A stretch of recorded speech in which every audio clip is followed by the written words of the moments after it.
பண்ணுவான் என் பையன். வேண்டாடா பண்ணாதடான்னு எவ்வளவோ சொல்லுவேன்.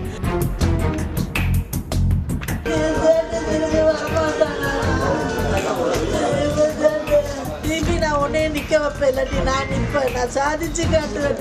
சவாலோட இருந்தாப்பா என் பையன். சேலம் கோட்டை பகுதியைச் சேர்ந்தவர் 35 வயது சேட்டு என்கிற மகாதீர் முகமது. சேலம் மாநகர 31வது வார்டு திமுக முன்னாள் செயலாளரான இவர் ஆற்றோர வடக்கு தெருவில் சொந்தமாக உடற்பயிற்சி கூடம் வைத்துள்ளார். தினமும் அவருடைய ஜிம்முக்கு சென்று உடற்பயிற்சி செய்வது வழக்கம். அதேபோல நேற்று முன்தினம் இரவு 7 மணியளவில் ஜிம்முக்கு சென்று உடற்பயிற்சி மேற்கொண்டார். இரவு 8 மணியளவில் அனைவரும் உடற்பயிற்சியை முடித்துக் கொண்டு ஜிம்மை விட்டு சென்று விட்டனர். ஆனால் மகாதீர் முகமது மட்டும் தொடர்ந்து உடற்பயிற்சி செய்ததாக கூறப்படுகிறது.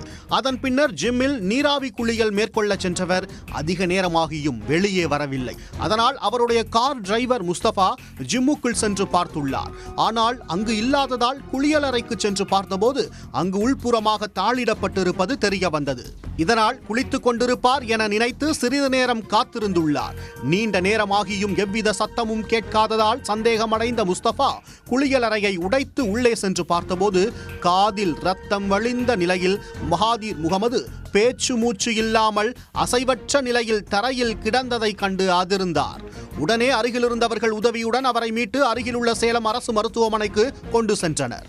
அங்கு மகாதீர் முகமதுவை சோதித்த மருத்துவர்கள் அவர் ஏற்கனவே இறந்து விட்டதாக தெரிவித்தனர். இன்னுமே எனக்கு ஆகாதுமா, எனக்கு எம்ம வந்தா கூட கூட்டிட்டு போக முடியாதுமா. இல்லடா உடம்பு ரொம்ப இருக்குது, ஹார்ட் அட்டாக் ஆயிடும்டா, வேண்டாடா பண்ணாதடா. நான் எவ்வளோ அன்னைக்கு கூட ஞாயிற்றுக்கிழமை சொல்கிறேன், ஞாயிற்றுக்கிழமை சாப்பிட்டுட்டு படுறேன், அம்மா கொஞ்ச நேரத்துக்கு போயிட்டு வந்துடுறேம்மான்னு சொல்லிட்டு வந்தான். அதனால தான் ஃபோன் போட்டு 8:30 மணிக்கு எடுக்கவே இல்லை. 10 ஃபோன் போட்டு கூட எடுக்கலை.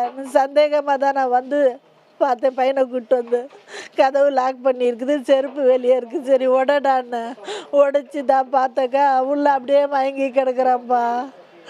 ஆஸ்பத்திரிக்கு எடுத்து போய் செத்து போய் 1/2 மணி நேரம் ஆயிடுச்சுன்னு சொல்லிட்டாங்க.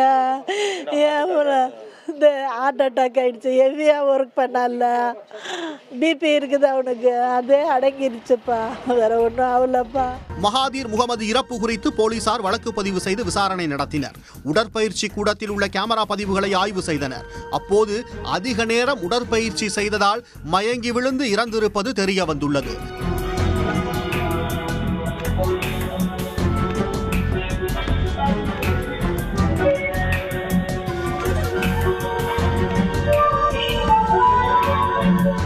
இதுகுறித்து மருத்துவர்களிடம் கேட்டபோது உடல் வலுவுக்கு உடற்பயிற்சி அவசியம் என்றாலும் உடல் உபாதைகள் உள்ளவர்கள் அளவோடு செய்வது அவசியம் என்றனர். உடற்பயிற்சிக்கு பின்னர் அதிக நேரம் நீராவியில் குளித்ததால் அதிகளவில் வேர்வை வெளியாகி இரத்த குழாய்கள் விரிவடைந்து மூச்சு திணறல் உண்டாகி மாரடைப்பு ஏற்பட்டு உயிரிழப்பை ஏற்படுத்திவிடும் என எச்சரித்தனர்.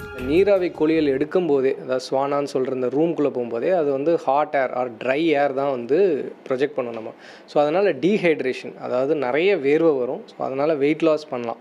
ஸோ அதனாலேயே வந்து டீஹைட்ரேஷன் ஆகிறதுனாலேயே சில பேருக்கு மயக்கம் வரதுக்கான சான்சஸ் ரொம்ப ரொம்ப அதிகம்.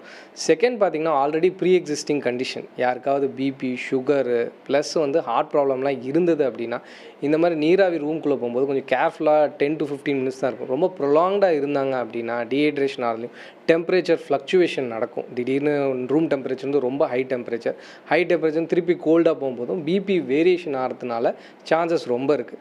ரெண்டாவது, இந்த ரூம் வந்து ரொம்ப க்ளோஸ்டாக இருக்கிறதுனால டாக்ஸிக் ஃபியூம்ஸும் ப்ரீதிங்கே பண்ண முடியாமல் ஆக்சிஜன் லெவல் ரொம்ப கம்மியாக இருந்தனால திடீர்னு மயக்கம் போட்டு விழுந்துட முடியும். ஸோ மயக்கம் போட்டு விழுந்தாலும் யாராவது வந்து உடனே வந்து அவங்கள கூட்டிகிட்டு போனாலும் பரவாயில்ல. பட் இவருக்கு யாரும் இல்லை. ஸோ அதுவும் ஒரு கண் வச்சுருக்கணும். யாராவது ஒரு சிசிடிவி ஏதாவது வச்சுட்டு பார்க்கணும், என்ன பண்ணுறாங்க, நீராவி ரூமில் என்ன பண்ணுறாங்க அப்படின்னு தெரியணும். மது பழக்கத்துக்கு ஆளானவர்கள், இரத்த கொதிப்பு உள்ளவர்கள் அளவோடு உடற்பயிற்சி செய்வது அவசியம் எனவும் மருத்துவர்கள் அறிவுறுத்தியுள்ளனர். அளவுக்கு அதிகமான உடற்பயிற்சி காரணமாக கன்னட நடிகர் புனித் ராஜ்குமார் உள்ளிட்ட பலர் உயிரிழந்த சம்பவங்கள் நிகழ்ந்துள்ளன. சென்னையிலும் இதே போன்ற விபரீதங்கள் நடந்திருப்பது குறிப்பிடத்தக்கது. உடனுக்குடன் செய்திகளை தெரிந்து கொள்ள சன் நியூஸ் பெல் ஐகானை கிளிக் பண்ணுங்க.